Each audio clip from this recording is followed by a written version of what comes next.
अस्सलाम वालेकुम, welcome to education world. कैसे हैं आप लोग।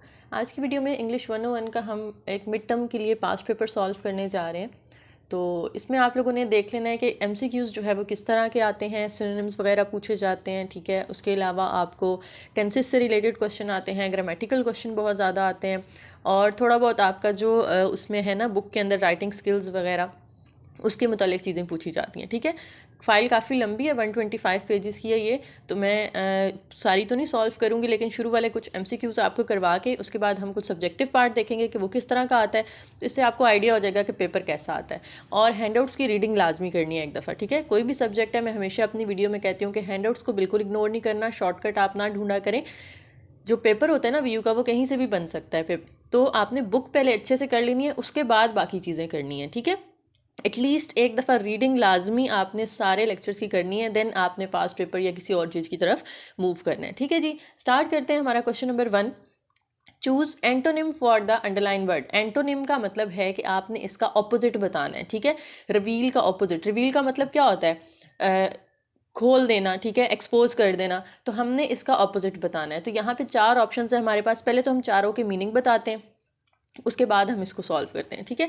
सबसे पहले कंसील है। कंसील का मतलब होता है कि सीक्रेट, ठीक है। एक्सपोज का मतलब होता है रिवील कर देना। रिवील और एक्सपोज तो सिनोनिम हो गए, तो हम एक्सपोज तो चूज़ नहीं कर सकते यहाँ से। इंस्पेक्ट का मतलब भी यही होता है कि किसी की खोज लगाना, किसी को मतलब खोलने की कोशिश करना, तो ये भी रिवील का सिनोनिम हो गया। उसके बाद अनाउंस का मतलब भी क्या होता है कि किसी चीज़ को मतलब एलानिया तौर पे आपने जो है उसको रिवील कर दिया। तो ये तीनों तो सिनोनिम के मायनों में आ रहे हैं। तो कंसील का मतलब होता है सीक्रेट, तो सीक्रेट और रिवील एक दूसरे के ऑपोजिट हैं, या एंटोनिम। एंटोनिम का मतलब होता है ऑपोजिट बताना आपने। इसी तरह से सिनोनिम्स भी पूछे जाते हैं आपसे। नेक्स्ट है question number 2। Fill in the blanks with the most suitable phrasal verb. आपने यहाँ से फ्रेजल वर्ब बतानी है। The weather brought my cold up, ठीक है। यहाँ से आप अप चूज करेंगे। Which suffix can correctly be added to the root word electric to make a new word. अच्छा, सुफिक्स क्या होता है? प्रीफिक्स और सुफिक्स दोनों आपको जो है ना, ये शॉर्ट क्वेश्चन में भी आ सकते हैं और इस तरह से एमसीक्यूज में भी आ सकते हैं। प्रीफिक्स वो होता है जो आप किसी वर्ड से पहले लगाते हैं। जैसे ऑनेस्ट है, तो ऑनेस्ट से पहले आप लगा दें डिसऑनेस्ट, तो ये जो डिस का वर्ड है ये क्या होगा? प्रीफिक्स कहलाएगा। और सुफिक्स वो होता है जो आप किसी वर्ड के बाद में लगाते हैं। जैसे इलेक्ट्रिक है, ठीक है, तो इलेक्ट्रिक के बाद आप जो है यहाँ से कौन सा वर्ड सूटेबल समझ रहे हैं जो इसके साथ हम लगा सकते हैं। इलेक्ट्रिसिट तो कोई वर्ड नहीं होता ना, ठीक है। ईडी जो हम नहीं लगाएंगे, IAN हम यहाँ पे लगा सकते हैं, क्योंकि वो क्या बनता है? इलेक्ट्रिशियन बनता है। और इलेक्ट्रिशियन के स्पेलिंग SION नहीं होते, ठीक है, IAN आता है एंड पे। और वाई अगर हम लगाते हैं तो इलेक्ट्रिसी बन जाएगा। इलेक्ट्रिसी भी कोई वर्ड नहीं होता। तो इलेक्ट्रिशियन IAN हमने यहाँ से चूज़ करना है, जो कि सुफिक्स के तौर पर यूज़ होगा। क्वेश्चन है हमारे पास। Newton imagine light to dash off particles emitted from luminous bodies. Luminous bodies वो होती हैं जो चमकने वाली एक तरह से बॉडीज होती हैं ना, तो उनके अंदर से जो लाइट निकलती है, उसने कहा कि दैट कंसिस्ट ऑफ पार्टिकल्स, ठीक है, दैट कंसिस्ट ऑफ पार्टिकल्स। तो कंसिस्ट का मतलब होता है मुश्तमिल होना। एसिस्ट डिसिस्ट परसिस्ट यहाँ पे नहीं आएगा। नेक्स्ट है indicate the correct form of verb in the sentence given below. आपने बताना है कि इसमें से करेक्ट फॉर्म ऑफ वर्ब जो है वो कौन सी यूज़ हो रही है। He was told not to laugh at policeman. उसे बताया गया कि उसने पुलिसमैन पे हंसना नहीं है। वॉज का वर्ड यूज़ हो रहा है, तो वॉज जब यूज़ होता है तो इसका मतलब है हम पास्ट टेंस की बात कर रहे हैं ना यहाँ पे, तो पास्ट हमने यहाँ से करेक्ट ऑप्शन चूज़ करना है। नेक्स्ट है read the answer carefully and decide which of the 5 choices provided come to closest in meaning to the word underline. आपने ये जो अंडरलाइन किया हुआ वर्ड है, इसमें एक तरह से ना सिनोनिम बताना है इसका। तो ये किसी लड़की का नाम है, हम शी यूज़ कर लेते हैं, ठीक है। She affected to like her only until she found a better friend. अब यहाँ पे मुझे लग रहा है कि एग्रीड नहीं होना चाहिए, उन्होंने एग्रीड मार्क किया हुआ है। यानी उसने क्या किया, एक तरह से शो करवाया ना कि वो उसको पसंद करती है जब तक उसे कोई और दोस्त नहीं मिल गई। तो यहाँ पे एग्रीड तो नहीं आएगा। एग्रीड का मतलब तो वो होता है ना कि तस्लीम कर लेना, मान लेना। तो प्रिटेंड का मतलब होता है कि किसी चीज़ को ना फेक तरीके से पेश करना। प्रिटेंड यानी बहाना करना, फेक करना। तो यहाँ पे मेरे ख्याल से प्रिटेंड आना चाहिए। She pretended to like her only until she found a better friend. तब तक उसने उससे दोस्ती का बहाना किया या उसको फेक तरीके से शो करवाया जब तक उसको एक और बेहतर दोस्त नहीं मिल गई, ठीक है। तो प्रिटेंड आना चाहिए यहाँ पे। नेक्स्ट है read the statement carefully and choose inference from the given option. आपने यहाँ से इन्फेरेंस चूज़ करना है। If you get fired from your job you can infer that. Inference का बेसिकली मतलब क्या होता है कि क्या रीज़न हो सकता है इसका, ठीक है। तो आपको जॉब से फायर कर दिया गया तो इसका मतलब क्या है, क्या रीज़न हो सकता है। यू डिड समथिंग रॉन्ग, आपने कुछ गलत किया होगा ना, जिसकी वजह से आपको जॉब से निकाल दिया गया। You will never get a job again, उसका मतलब ये तो नहीं है कि आपको कोई जॉब दोबारा नहीं मिलेगी। ये तो उससे हम नहीं इन्फर कर रहे, उससे ये इन्फॉर्मेशन तो नहीं मिल रही। इन्फर हम बेसिकली ये भी कह सकते हैं कि आपको इस सेंटेंस को पढ़ के इन्फॉर्मेशन क्या मिल रही है, ठीक है। तो हमें ये इन्फॉर्मेशन तो नहीं मिल रही कि आपको दोबारा जॉब नहीं मिलेगी, इस बात का तो कोई जिक्र नहीं है। You are the best worker, अगर आप बेस्ट वर्कर होते तो आपको फायर क्यों किया जाता। You might get a raise, आपको रेज का मतलब है प्रमोशन, तो अगर आपको प्रमोशन मिलती तो भी आपको जॉब से फायर तो नहीं किया जाता ना, ठीक है। तो यहाँ पे रीज़न क्या आ रहा है, यू डिड समथिंग रॉन्ग, हमें ये इन्फॉर्मेशन मिल रही है कि आपको जॉब से फायर कर दिया गया क्योंकि आपने कुछ ना कुछ गलत किया होगा। नेक्स्ट है complete the following sentence by choosing the correct option. आपने यहाँ पे करेक्ट ऑप्शन चूज़ करना है। The coach dash voice could be heard over all the other noise in the gymnasium, यानी जिमनेजियम के अंदर कोच की आवाज़ जो है वो बाकी सारे जितने भी शोर थे उनसे ज़्यादा ऊंची हमें सुनाई दे रही थी। अब उसकी वॉइस कैसी थी, ठीक है। चार यहाँ पे वर्ड है, अब चारों की मीनिंग तो आपको नहीं पता होंगे, तो पहले मैं आपको मीनिंग बता देती हूँ। सबसे जो पहला ऑप्शन है सैंग्विन। सैंग्विन का मतलब होता है कॉन्फिडेंट या पॉजिटिव वाइब्स देने वाली, या जो चीयरफुल किस्म की साउंड होती है। तो वो तो नहीं होगा ना, जो कोच की आवाज़ है वो एक कॉन्फिडेंट अगर होती, चीयरफुल होती, तो वो एक तरह से हम कह रहे हैं कि सारे शोर से ज़्यादा थी, यानी कुछ अजीब सी आवाज़ थी, ठीक है। तो ये तो पॉजिटिव मीनिंग दे रहा है, ये हम यहाँ पे सेलेक्ट नहीं करेंगे। नेक्स्ट हमारे पास आ रहा है इंग्रिशिएटिंग।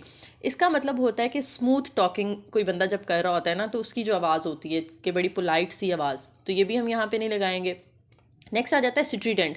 स्ट्रीडेंट का मतलब होता है हार्श, बहुत ज़्यादा लाउड या रफ साउंड जिसे हम कहते हैं, ठीक है। तो ये हमें कुछ सूटेबल लग रहा है यहाँ पे। नेक्स्ट लास्ट को भी हम देख लेते हैं, मेलिफ्लुअस। मेलिफ्लुअस का मतलब होता है, ये भी स्वीट और सॉफ्ट स्मूथ साउंड के मीनिंग्स में आता है, ठीक है। तो स्ट्रीडेंट का जो ऑप्शन है ये हमें ज़्यादा सूटेबल लग रहा है यहाँ पे, क्योंकि इसके मतलब है कि बहुत ज़्यादा लाउड और हार्श किस्म की वॉइस थी उसकी कोच की, जो कि जिमनेजियम में बाकी सारे जो नॉइज़ थे उनसे ज़्यादा सुनाई दे रही थी। नेक्स्ट है choose a complete the following sentence by choosing the correct option. आपने इनमें से करेक्ट ऑप्शन चूज़ करके ये कंप्लीट करना है, ठीक है, जैसे हमने ऊपर वाला सेंटेंस किया है। The lab technician went through the titration process with dash care. जो लैब में टेक्नीशियन था, जो मतलब कोई भी प्रोसेस कर रहा था टाइट्रेशन वगैरह का, केमिस्ट्री लैब के अंदर जो होते हैं, उसने डैश केयर के साथ किया। अब इसमें भी चार ऑप्शन है, इसके भी मीनिंग्स आपको नहीं समझ आ रहे होंगे, थोड़े मुश्किल लफ्ज़ हैं, तो ये मैं बता देती हूँ आपको। सेडिलस का मतलब होता है केयरफुल या अटेंटिव, और रिबाल्ट का मतलब होता है कि इम्प्रॉपर तरीके से या डर्टी के मीनिंग्स में आता है ये। उसके बाद वेस्टिजियल का मतलब होता है इनकम्प्लीट या इमेच्योर, और जो मॉडर्न है इसका मतलब भी होता है डिवास्टेटिंग, यानी इम्प्रॉपर, इनकम्प्लीट, इस तरह के मायनों में आता है। तो मॉडर्न यहाँ पे इन्होंने मेरे ख्याल से गलत मार्क किया हुआ है, हमें सेडुलस चूज़ करना पड़ेगा, क्योंकि सेडुलस का मतलब होता है केयरफुल। बाकी जो तीनों हैं ये इम्प्रॉपर, इनकम्प्लीट, डिवास्टेटिंग के मीनिंग्स दे रहे हैं। तो जो लैब टेक्नीशियन है उसने बहुत ज़्यादा सेडुलस केयर के साथ जो है वो प्रोसेस पूरा किया, ठीक है, अटेंशन के साथ, बहुत ज़्यादा केयर के साथ। नेक्स्ट क्वेश्चन नंबर 10 है जी, complete the sentence by choosing the best option या पेयर ऑफ कनेक्टिव्स। कनेक्टिव्स वो होते हैं जो किसी सेंटेंस या फ्रेजेस को आपस में जोड़ने के लिए यूज़ होते हैं, ठीक है। Dash the men dash their supervisor is to be blamed for the mishap, यानी ये जो मिसहैप हो गया है इसके लिए, अब इधर ना दो मीनिंग्स आ सकते हैं। हम या तो ये कह सकते हैं कि या वो शख्स या उसके जो सुपरवाइज़र हैं वो इसके ज़िम्मेदार हैं, या हम ये कह सकते हैं कि ना तो वो आदमी और ना ही उसका सुपरवाइज़र इसका ज़िम्मेदार है। तो अब यहाँ पे तो या तो ईदर और आना चाहिए या नीदर नॉर आना चाहिए। नीदर नॉर का मतलब होता है कि ना ये ना वो, इधर और का मतलब होता है या ये या वो।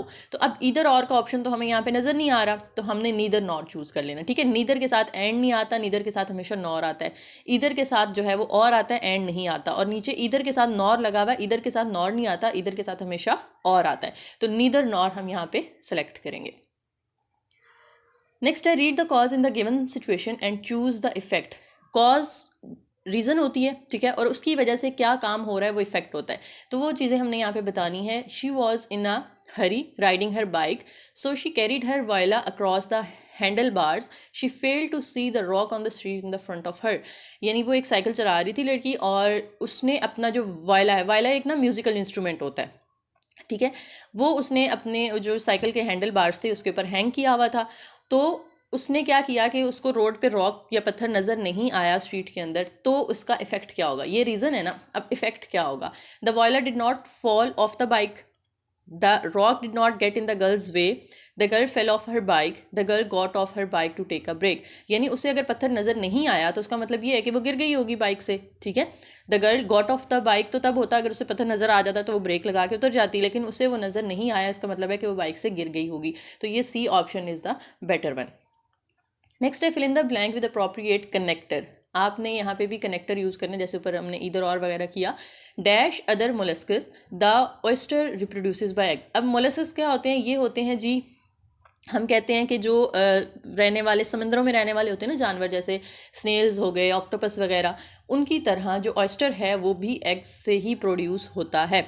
तो हमने उनकी तरह कहा ना, तो हम कहेंगे लाइक अदर मोलस्कस, यानी दूसरे इन जानवरों की तरह ऑयस्टर का भी ये प्रोसेस होता है, ठीक है। नेक्स्ट है which one of the following can not be use for the suffix IUN। हम IUN किसके लिए यूज़ नहीं कर सकते, तो पुट के साथ हम IUN नहीं लगा सकते ना, ये अजीब सा वर्ड बन जाएगा, ठीक है। एग्जॉस्ट के साथ लगा सकते हैं एग्जॉशन, ठीक है। करेक्ट के साथ लगा सकते हैं करेक्शन, कलेक्ट के साथ भी लगा सकते हैं कलेक्शन, पुट के साथ हम IUN यूज़ नहीं कर सकते। नेक्स्ट है हमारे पास choose the best meaning of highlighted words in the sentence. आपने ये जो 2 हाईलाइटेड वर्ड्स हैं इनका करेक्ट मीनिंग जो है वो बताना है। Reforestation will help to restore our environment. Reforestation का मतलब क्या होता है, दरख्त उगाना, ठीक है। यानी जो डिफॉरेस्टेशन क्या होता है, डिफॉरेस्टेशन होता है दरख्तों को काटना, और रिफॉरेस्टेशन होता है दोबारा से दरख्त लगाना, ठीक है, planting trees. And with the help of restore an environment. Restore का मतलब है हमारे माहौल को जो है वो क्या करना, एक तरह से वापस लाना, ठीक है, या उसको अपनी पहले वाली हालत में लेकर आना अच्छी सूरत में। तो यहाँ पे कटिंग डाउन तो हम यूज़ नहीं करेंगे ना, कटिंग डाउन तो मैंने आपको बताया डिफॉरेस्टेशन के लिए होता है, तो ये तो हम स्किप कर देंगे। उसके बाद planting trees, planting trees deforestation के मायनों में आता है ना, ठीक है। Again will replenish our environment. Restore और रिप्लेनिश जो है ये खुशगवार चेंज के मायनों में आते हैं, ठीक है। तो ये हमें यहाँ से करेक्ट लग रहा है। अगला क्यों नहीं हो सकता, क्योंकि forest should be cut to improve. जो जंगलात हैं या दरख्त हैं वो हमें काटने चाहिए to improve the worsening of environmental pollution, ताकि जो आलूदगी है वो और ज़्यादा बढ़ सके। तो ये तो इस मायनों में नहीं आ रहा ना, जुमला तो ये ठीक है कि आलूदगी जो बढ़ती है वो किस वजह से बढ़ती है, क्योंकि दरख्त काटे जाते हैं। लेकिन इस सेंटेंस को अगर हम देखें तो इसमें हमें आलूदगी के बारे में या दरख्त काटने के बारे में नहीं, बल्कि दरख्त लगाने के बारे में बताया जा रहा है, ठीक है। कटिंग डाउन ट्रीज तो ये भी हम यूज़ नहीं करेंगे लास्ट वाला, तो B option is the correct one. Next है complete the sentence by choosing the best option. यहाँ से भी आपने बेस्ट ऑप्शन चूज़ करना है। James usually has had lunch at this restaurant dash sometimes he eats elsewhere. यानी अक्सर James जो है वो इस रेस्टोरेंट पे लंच करता है, लेकिन समटाइम्स वो कहीं और भी खाना खा लेता है, तो बट यहाँ पे हमने लगा देना, ठीक है। James usually has his lunch at this restaurant but sometimes he eats elsewhere. It was an expensive was dash they bought it to please their mother. यानी ये काफ़ी महंगा वाज था, लेकिन फिर भी उन्होंने अपनी मदर को खुश करने के लिए इसे ख़रीदा, तो बट यहाँ पे आएगा। It was expensive was but they bought it to please their mother. If you see someone fall off their bike you can infer that. अगर कोई अपनी बाइक से गिर गया है तो इससे क्या इन्फॉर्मेशन मिल रही है आपको, it's a new bike, they were not wearing helmet, they have never ridden a bike before, they have lost their balance। अब वो न्यू बाइक है, इससे गिरने का तो कोई ताल्लुक नहीं है, ठीक है। अगर उन्होंने हेलमेट नहीं पहना तो इससे भी गिरने का कोई ताल्लुक नहीं है, हेलमेट ना पहनने की वजह से कोई गिर नहीं जाता। They have never ridden a bike before, ये भी थोड़ा बहुत हो सकता है कि शायद उन्होंने पहले बाइक इस्तेमाल ना की हो। बीइंग अ पाकिस्तानी तो हम यही कह सकते हैं ना कि अगर कोई गिर गया तो हम कहते हैं जी इसे तो बाइक चलानी नहीं आती, इसने कभी पहले चलाई नहीं है। लेकिन यहाँ पे हम ये मतलब लेंगे कि अगर वो बाइक चला रहा था तो उसने अपना बैलेंस जो है उससे बरकरार नहीं रहा, ठीक है। They have lost their balance, इस वजह से वो गिर गए। अच्छा जी, नेक्स्ट है हमारे पास being unable to write clearly is a liability in a business career. In business one must often express opinions and ideas in writing. ये जो लाइबिलिटी है इसका आपने मीनिंग बताना है, या आपने एक तरह से इसका जो है वो हम कह सकते हैं कि सिनोनिम बताना है, ठीक है जी। तो लाइबिलिटी का मतलब होता है कि ड्रॉबैक्स। सरप्राइज़ और नेसेसिटी तो ज़रूरत को कहते हैं, सरप्राइज़ हैरानी या हैरत को कहते हैं, ठीक है। पेनल्टी भी इसमें नहीं आता, तो लाइबिलिटी बेसिकली यहाँ पे ड्रॉबैक के मीनिंग में आएगा। नेक्स्ट है by giving military aid to dictatorship in Latin America the United States has seem to sanction their cruel policies. Sanction का आपने मतलब बताना है। सैंक्शन का मतलब ना बेसिकली होता है अलाउंस, या अगर आप इसको एक्सेप्टेंस के मायनों में भी ले सकते हैं, अप्रूवल के मायनों में भी ले सकते हैं। तो यहाँ से हमें कौन सा बेटर ऑप्शन लग रहा है? अप्रूव। रिमेंबर, क्रिटिसाइज और क्रिएट हम यहाँ पे इसको कंसिडर नहीं कर सकते। अप्रूव जो है ये सैंक्शन के मीनिंग में आएगा। नेक्स्ट है, oh dear I have left dash my purse dash keys in the other bag. अब यहाँ पे देखें, या तो इधर और आ सकता है या नीदर नॉर आ सकता है, कि या मैंने जो है वो आई have left either my purse और कीज़ इन अदर बैग। अगर नीदर नॉर का ऑप्शन होता तो हम वो भी यहाँ पे सेलेक्ट कर सकते थे, वो भी सूटेबल था। लेकिन यहाँ पे ना तो ईदर और है ना ही नीदर नॉर है, ठीक है। तो बाकी तो हम रिजेक्ट कर देंगे, तो बोथ एंड हम चूज़ करेंगे। आई have left both my purse and keys in other bag, यानी मैंने अपना पर्स और अपनी कीज़ जो है वो दूसरे बैग में छोड़ दी या भूल गए। नेक्स्ट है, choose the phrasal verb most similar in the meaning to refuse. Refuse का मतलब क्या होता है? टर्न डाउन, यानी इनकार कर देना, टर्न डाउन। नेक्स्ट है, which suffix can not be added to the root word employ to make a new word. Suffix मैंने आपको बताया था जो एंड पे लगाते हैं हम, ठीक है, एम्प्लॉय के एंड पे। तो इन्होंने कहा है इनमें से कौन सा नहीं लगाया जा सकता। तो एम्प्लॉयमेंट तो होता है ना, एम्प्लॉइंग भी होता है, एम्प्लॉयर भी एक वर्ड होता है। तो एम्प्लॉय लेस जो है ये कोई वर्ड नहीं होता, इसलिए हम इसके एंड पे लेस नहीं लगा सकते। नेक्स्ट है, each class is to present dash a drama dash a song for the concert. यानी या तो हम कह सकते हैं कि ईदर अ ड्रामा और अ सॉन्ग, या हम कह सकते हैं neither a drama nor a song, या हम कह सकते हैं both a drama and a song, यानी एक ड्रामा भी और सॉन्ग भी। तो बोथ और एंड का वर्ड भी आ सकता है, इधर और का भी आ सकता है, नीदर नॉर का भी आ सकता है। तो बोथ के साथ एंड तो नहीं दिया हुआ ना हमें, ये हम चूज़ नहीं करेंगे। इधर के साथ और दिया हुआ है, ये हम यहाँ पे लगा सकते हैं। इधर के साथ एंड दिया हुआ है, इधर के साथ तो एंड हम यूज़ नहीं कर सकते, और यूज़ करते हैं। और बोथ के साथ जो है हम और भी यूज़ नहीं कर सकते, ठीक है। बोथ अ ड्रामा और अ सॉन्ग, ये तो कोई मीनिंग नहीं देता ना। तो both a drama and a song आता है, तो यहाँ पे एंड होता तो हम चूज़ कर लेते। तो यहाँ से करेक्ट पेयर कौन सा दिया हुआ हमें? ईदर और का। नेक्स्ट है जी, read the sentence carefully and identify which of the given choices is closest in the meaning to the word underline. आपने फ्रूगल का मतलब बताना है, ठीक है। सेंटेंस आप लोग पढ़ लीजिएगा कि J Paul Getty the late billionaire was so frugal that he had a pay telephone for the guest in his home. यानी वो इतना जो बिलियनर था वो इतना फ्रूगल था। फ्रूगल का मतलब हम अभी डिस्कस करते हैं कि वो अपने घर में आने वाले गेस्ट्स को भी अगर कॉल करनी होती थी तो उनसे मतलब उनके लिए पे टेलीफोन था, पेमेंट लेता था। तो फ्रूगल यहाँ पे किसके मायनों में आता है? फ्रूगल जो होता है ना उसका मतलब होता है चीप या माइजर, माइजर या मॉन्किश, यानी जो कंजूस के मायने देता है, ठीक है। माइजर हम किसे कहते हैं? कंजूस को कहते हैं ना। तो यहाँ पे फ्रूगल कंजूस की बात हो रही है।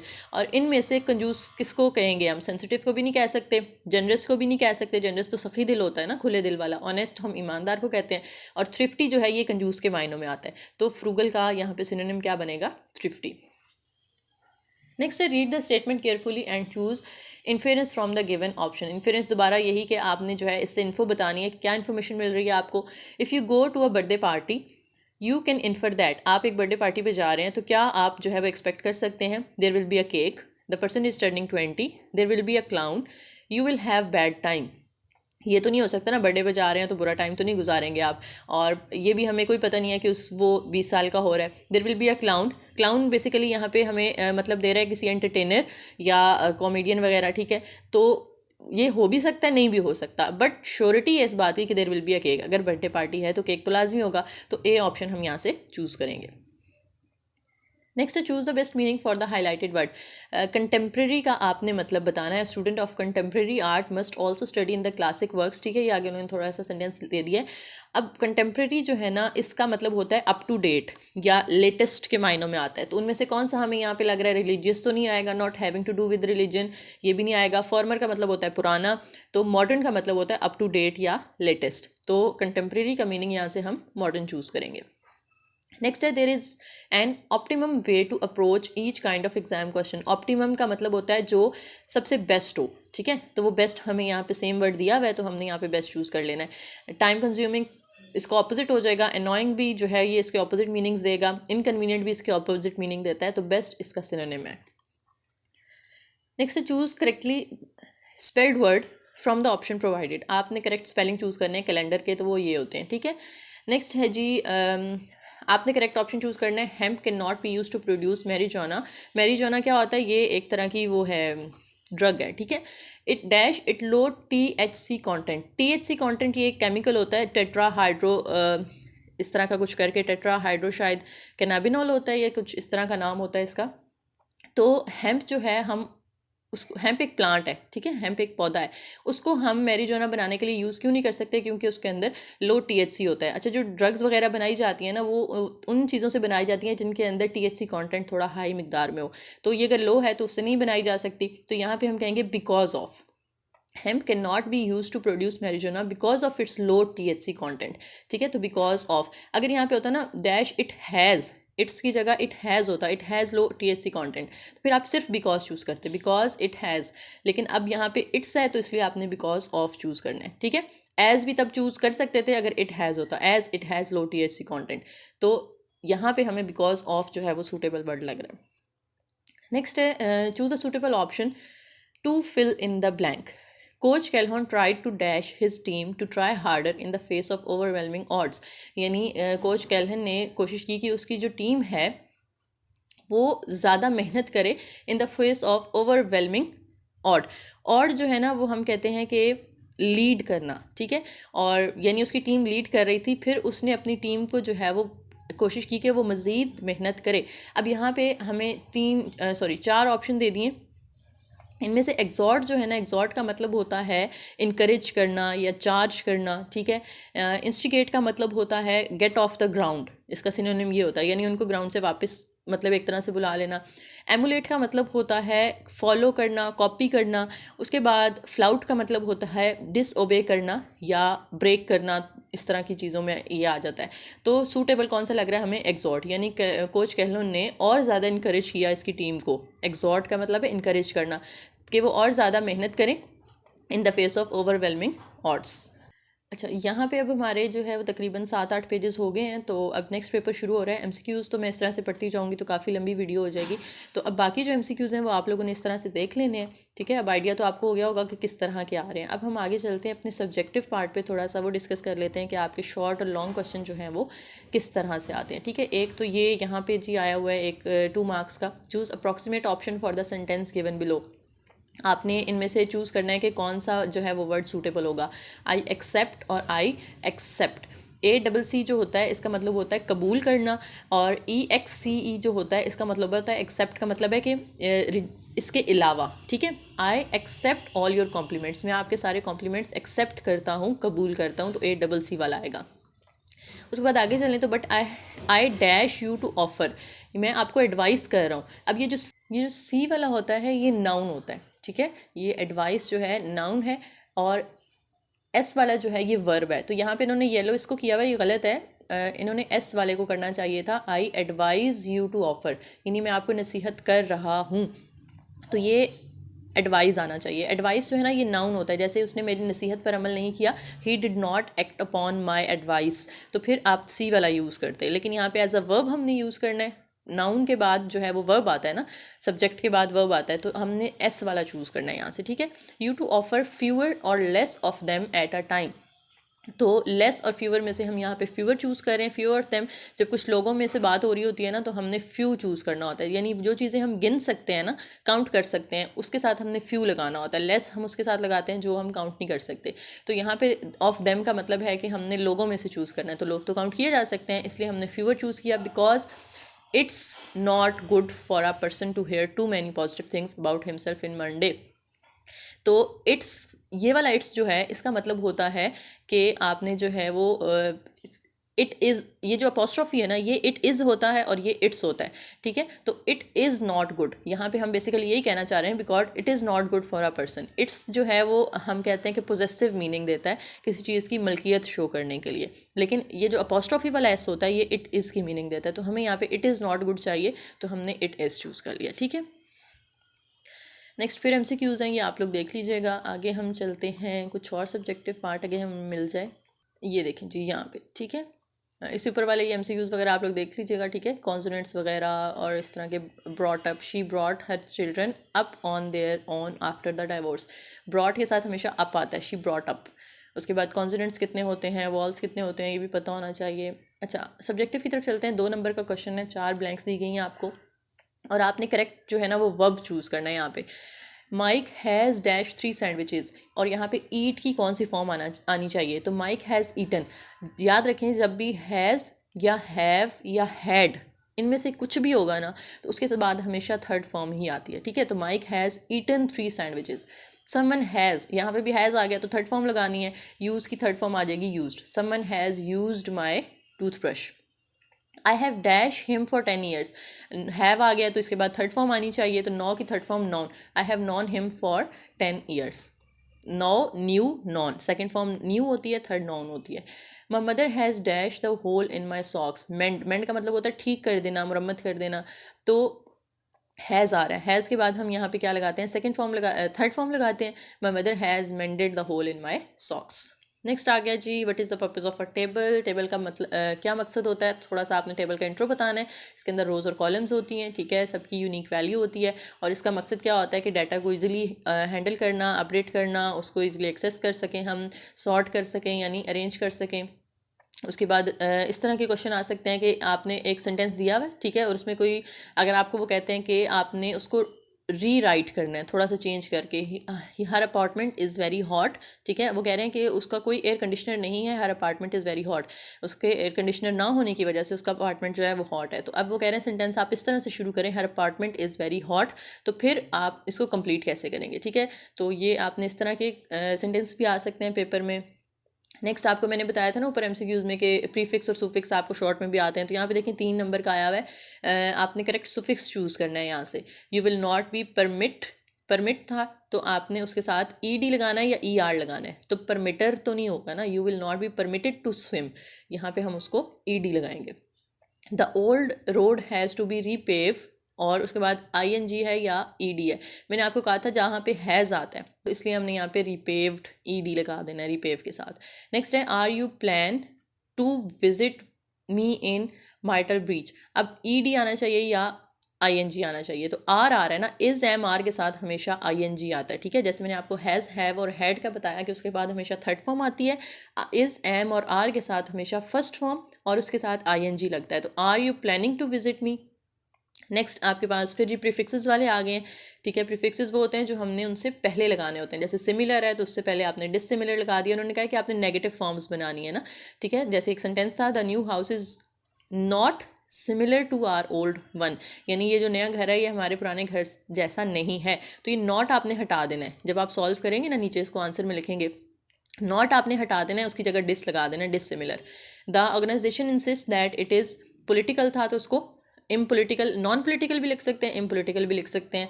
The ownership of the painting remains unclear, यानी पेंटिंग्स की ओनरशिप जो है वो भी अनक्लियर है, वो क्लियर था आपने उसके साथ अन लगा दिया। परफेक्ट था उसके साथ इम्परफेक्ट लिख दें उसको, ठीक है। मटीरियल है तो उसके साथ इमटीरियल लिख दें। नेक्स्ट है जी पैराग्राफ रीड करना है और आपको क्वेश्चन पूछे गए हैं। अच्छा, ये बड़ा कॉमन है, लॉन्ग क्वेश्चन अक्सर आ जाता है इस तरह का कि एक पैराग्राफ दिया हुआ है कॉम्प्रीहेंशन टाइप, ठीक है, पैराग्राफ दिया गया है और उसमें आपको फिर एंड पे कुछ क्वेश्चंस दिए होंगे जिनको आपने आंसर करना है। और ये कॉम्प्रीहेंशन इतने आसान नहीं होते जैसे 9th-10th में थे कि आपने देख देख के बीच में से आंसर्स लिख देने हैं। इनमें थोड़ा बहुत सा मतलब उसको पढ़ के उसके बारे में इन्फॉर्मेशन आपको जब पता चल जाएगी सारी, फिर आपने जो है वो आंसर देने हैं। और ये लाजमी होता है कि ना वो टॉपिक पूछ लेते होते हैं कि आपने जो ऊपर पढ़ा है पैराग्राफ उसका टॉपिक बताएं क्या होना चाहिए, ठीक है। तो आपने अपने मुताबिक कि आपको जो टॉपिक सूटेबल लग रहा है, और अक्सर जो टॉपिक है ना वो पहली लाइन के अंदर ही आपको पता चल जाएगा। जैसे इस पैराग्राफ को अगर आप रीड करते हैं ना तो उन्होंने बता दिया कि व्हीकल्स यानी जो गाड़ियाँ होती हैं कॉलेज के बाहर उनकी प्रॉपर पार्किंग के बारे में इंस्ट्रक्शंस दिए हैं उन्होंने, ठीक है, कि जो येलो एरिया है रोड जहाँ पे येलो पेंट है वहाँ पे कोई जो है वो गाड़ी पार्क नहीं होनी चाहिए। उसके अलावा जो स्टाफ वगैरह है उन्होंने रेड कलर का जो पेंट हुआ हुआ है उसके ऊपर जाके अपनी पार्क करनी है गाड़ी, स्टूडेंट्स के लिए कुछ और है, ठीक है। तो यहाँ पे उन्होंने कुछ पार्किंग रूल्स वगैरह बताए हैं, तो इसका हमने टॉपिक दे दिया parking rules during college hours. तो ये इस तरह से आपने टॉपिक लाजमी उसका लिखना होता है, एक क्वेश्चन तो लाजमी ऐसा होता है, बाकी जो है वो चेंज हो सकते हैं। मेन आइडिया पूछा जा सकता है आपसे, या इस तरह की चीज़ें पूछी जाती हैं उसी पैराग्राफ से रिलेटेड। 5 नंबर का आता है अक्सर, ठीक है। नेक्स्ट एक और है underline the 2 synonyms in each sentence, यानी ये सेंटेंस आपने पढ़ना है और देखना है कि इसके अंदर कौन से 2 वर्ड्स ऐसे हैं जो एक दूसरे के सिनोनिम है। जैसे पहला सेंटेंस देखें, Irma thinks you are very well informed but Shelly believes. अब यहाँ पे थिंक्स और बिलीव्स दोनों एक दूसरे के सिनोनिम्स आ रहे हैं ना, you don't know about what you are talking about. तो यहाँ पे थिंक और बिलीव को हमने अंडरलाइन कर दिया, बोल्ड कर दिया, बस इतना काम आपने। वहाँ पे क्या करेंगे, आप ये सारा सेलेक्ट करेंगे ना टेक्स्ट, क्वेश्चन के अंदर, उसको कंट्रोल सी करके आपने कंट्रोल वी के साथ आंसर वाली जगह पे पेस्ट करना है, और उसमें से जो जो चीज़ें आपने अंडरलाइन या हाईलाइट करनी है वो आप कर देंगे, सारा लिखने की ज़रूरत नहीं है। नेक्स्ट है, Carrie gave a triumphant shout to celebrate our team's victorious record. Triumphant का जो मतलब है ना वो होता है सक्सेसफुल, ठीक है, और विक्टोरियस का मतलब भी सक्सेसफुल होता है, तो ये दोनों एक दूसरे के सिनोनिम्स हैं। I couldn't recall her name but I do not even remember what where we met. Recall का मतलब भी क्या होता है, दोबारा से याद करने की कोशिश करना, और रिमेंबर का मतलब भी याद करना, तो ये एक दूसरे के सिनोनिम हो गए, ठीक है। उसके बाद नेक्स्ट हमारे पास है, Chris was not in his seat when the teacher passed out the morning assignment, he was tardy as usual. Tardy जो है यहाँ पे ये आता है अनपंक्चुअल के मायनों में, ठीक है, जो बंदा पंक्चुअल नहीं होता उसे हम टार्डी कहते हैं। Then he missed the bus and was late for supper. अब वॉज जो है वॉज लेट, सॉरी, ये जो लेट है ये भी अनपंक्चुअल के मायनों में आता है, तो टार्डी और लेट ये दोनों जो है हम यहाँ पे सिनोनिम्स के तौर पे हाईलाइट कर देंगे। इसी तरह से अगले में आप देखें कि George was demanded to confess his guilt, the other kid knew that George would never admit. Admit का मतलब भी तस्लीम करना, कन्फेस का मतलब भी तस्लीम करना या एक्नॉलेज करना, ठीक है, तो ये दोनों भी एक दूसरे के सिनोनिम्स हैं, ठीक है। इस तरह के इंग्लिश के पेपर में अक्सर यही होता है कि आपको चीज़ें दी हुई होती हैं, उनको देख देख के आपने सॉल्व करना होता है, चाहे वो फिल इन द ब्लैंक्स की फॉर्म में है, चाहे ये जिस तरह जैसे हमने ये वाला क्वेश्चन किया है, ट्रू फॉल्स हो सकते हैं, करेक्शन हो सकती है, या कॉम्प्रीहेंशन हो सकता है, ठीक है। लिखने वाला बहुत कम आता है, रेयरली किसी का होगा कि कोई पैराग्राफ वगैरह लिखने को आ जाए। अच्छा, नेक्स्ट है, read the sentence and identify them as fact और ओपिनियन। ये बड़ा कॉमन टॉपिक है जी, फैक्ट और ओपिनियन। इसमें से ना अक्सर क्वेश्चन आ जाता होता है, बहुत ज़्यादा स्टूडेंट्स का आएगा कि फैक्ट और ओपिनियन बताना है आपने। अच्छा, फैक्ट क्या होता है? फैक्ट वो होता है जो कि एक मतलब हकीकी बात है, जैसे the sun revolves around the sorry the earth revolves around the sun, तो ये क्या है, एक फैक्ट है, ठीक है। ओपिनियन क्या होता है कि जिसके बारे में ना हर किसी की राय चेंज होती है। जैसे हम किसी टीचर की बात करते हैं जी, दैट टीचर, उसके पढ़ाने का अंदाज़ मतलब पसंद है, या इस तरह की कोई भी आप एग्जांपल देते हैं, तो वो अब किसी के लिए अच्छा होगा उसका अंदाज़, किसी के लिए अच्छा नहीं होगा। कोई उस टीचर को पसंद करेगा उसके तरीके को पढ़ाने के, लेकिन कोई पसंद नहीं करेगा, तो ये होता है ओपिनियन, ठीक है। तो फैक्ट वो है जो कोई झुटला नहीं सकता, ओपिनियन वो है जो हर किसी की अलग अलग राय होती है, ठीक है। पहला हमारे पास देखें, pizza tests better than fish. ये एक ओपिनियन होगा ना, क्योंकि किसी के लिए पिज़्ज़ा का टेस्ट अच्छा है, किसी के लिए फ़िश का टेस्ट अच्छा है। कोई ऐसे लोग होंगे जिनको पिज़्ज़ा अच्छा नहीं लगेगा तो फ़िश पसंद करेंगे, तो ये ओपिनियन है जो कि पर्सन टू पर्सन वेरी करती है, उसे हम ओपिनियन कहते हैं। नेक्स्ट आ जाएगा, many people work Mondays through Fridays eight their jobs. अच्छा, ये इन्होंने ओपिनियन लिखा है, वैसे मेरे ख्याल में ये फैक्ट होना चाहिए, क्योंकि बहुत सारे लोग मंडे से फ्राइडे ही काम करते हैं, सैटरडे संडे अक्सर ऑफ ही होता है, ठीक है। ऑल पीपल तो नहीं लिखा हुआ ना यहाँ पे, जो ये गलत बात नहीं है कि ठीक है मैनी पीपल है, इसे हम जुटला नहीं सकते, ये मेरे ख्याल से फैक्ट होना चाहिए यहाँ पे। नेक्स्ट है, before electricity many people burned candles to give them light. बिजली आने से पहले बहुत ज़्यादा लोग जो है वो कैंडल्स जला के गुजारा करते थे, तो ये भी एक फैक्ट है, हम इसे जुटला नहीं सकते। Jumping rope is a form of exercise. रस्सी फलांगना जो है वो भी एक एक्सरसाइज की शक्ल है, तो ये भी एक फैक्ट है, ठीक है। तो इस तरह के अब यहाँ पे 4 हैं, तो 2 नंबर का है। इसी तरह से अगर वो 5 से 10 भी आपको दे सकते हैं लॉन्ग क्वेश्चन में 5 नंबर का बना के। नेक्स्ट आ गया जी, पार्टिसिपल से आपने ब्लैंक्स फिल करनी है। पार्टिसिपल का मतलब होता है कि आपने वर्ब की करेक्ट फॉर्म जो है ना यहाँ पे सेलेक्ट करनी है, और the story was dash by librarian, read की आपने बताना है। अब यहाँ पे देखें तो ये पैसिव वॉइस दिया गया, ठीक है, वॉज, और फिर यहाँ पे वैसे तो ING आना चाहिए था ना, वॉज रीडिंग, लेकिन बाय द लाइब्रेरियन है तो ऑब्जेक्ट से पहले यहाँ पे बाय ऐड हुआ हुआ है, इसका मतलब है ये पैसिव वॉइस है। तो पैसिव वॉइस में आपने रूल याद रखना है, हमेशा हम थर्ड फॉर्म यूज़ करते हैं। वॉज रेड, रेड के स्पेलिंग उन्होंने RED लिख दी है, ये READ ही होते हैं। रीड की फर्स्ट फॉर्म READ होती है, सेकंड भी READ होती है, और थर्ड भी READ होती है। बस पढ़ने का, उसको प्रोनाउंस करने का तरीका ये है कि फर्स्ट फॉर्म को हम रीड पढ़ते हैं, सेकंड और थर्ड के स्पेलिंग सेम होते हैं, सिर्फ उनको हम रेड पढ़ते हैं, ठीक है।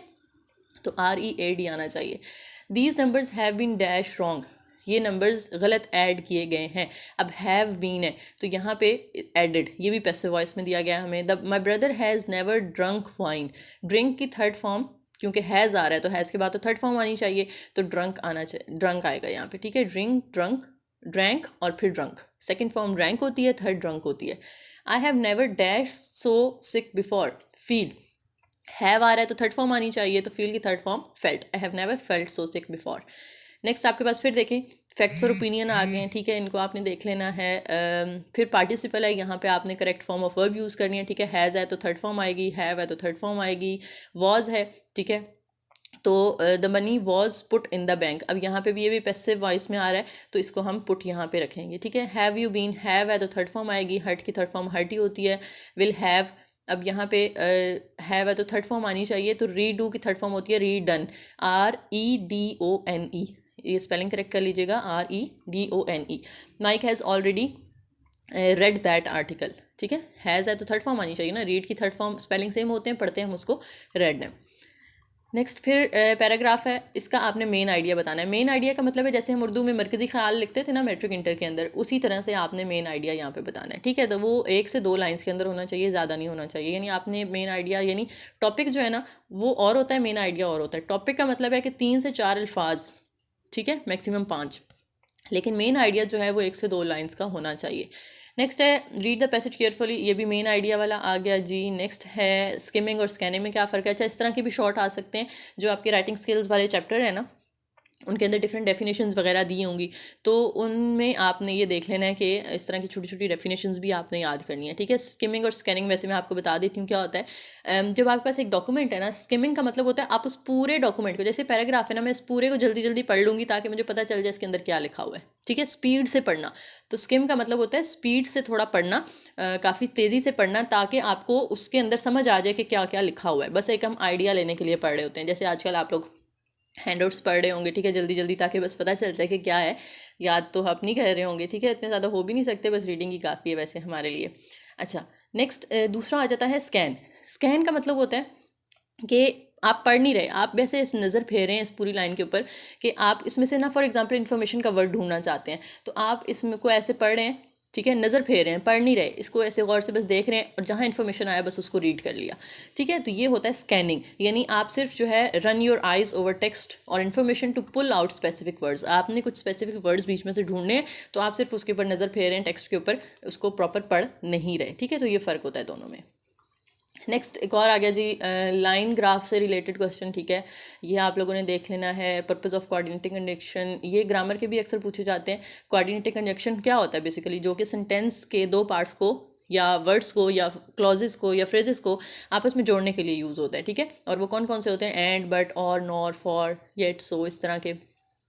नेक्स्ट है मेकिंग इन्फेरेंसेस का टॉपिक आपने जो है वो माइंड में रखते हुए ट्रू फॉल्स बताने हैं, ठीक है। मैंने आपको बताया था ना, ट्रू फॉल्स भी लॉन्ग में या शॉर्ट में आ सकते हैं। उसके बाद मेन आइडिया बताना है पैसेज का। नेक्स्ट प्रीफिक्सेस दोबारा से आ गए हैं, ठीक है, इसका भी मेन आइडिया बताना है आपने। देन फिर इसका मेन आइडिया बताना है। तो इस तरह के क्वेश्चन आपने करने हैं, ठीक है। यहाँ पे अब नेक्स्ट और शुरू हो गया, वीडियो भी काफ़ी हमारी लंबी हो गई है, तो बस यहाँ तक थोड़ा सा मैंने आइडिया एक तरह से आपको दे दिया। अब आपको पता चल गया होगा कि पेपर जो है वो किस तरह का आता है, तो उस हिसाब से आपने तैयारी करनी है। फिर से कहूँगी, हैंडआउट्स को इग्नोर नहीं करना, लाजमी रीडिंग करनी है, MCQs अक्सर आते हैं, ठीक है। और सिनोनिम्स, उसके अलावा टेंसेस आपको आने चाहिए, वर्ब्स की फॉर्म का यूज़ आना चाहिए, स्पेलिंग जो है वो करेक्ट पूछे जा सकते हैं वहाँ पे।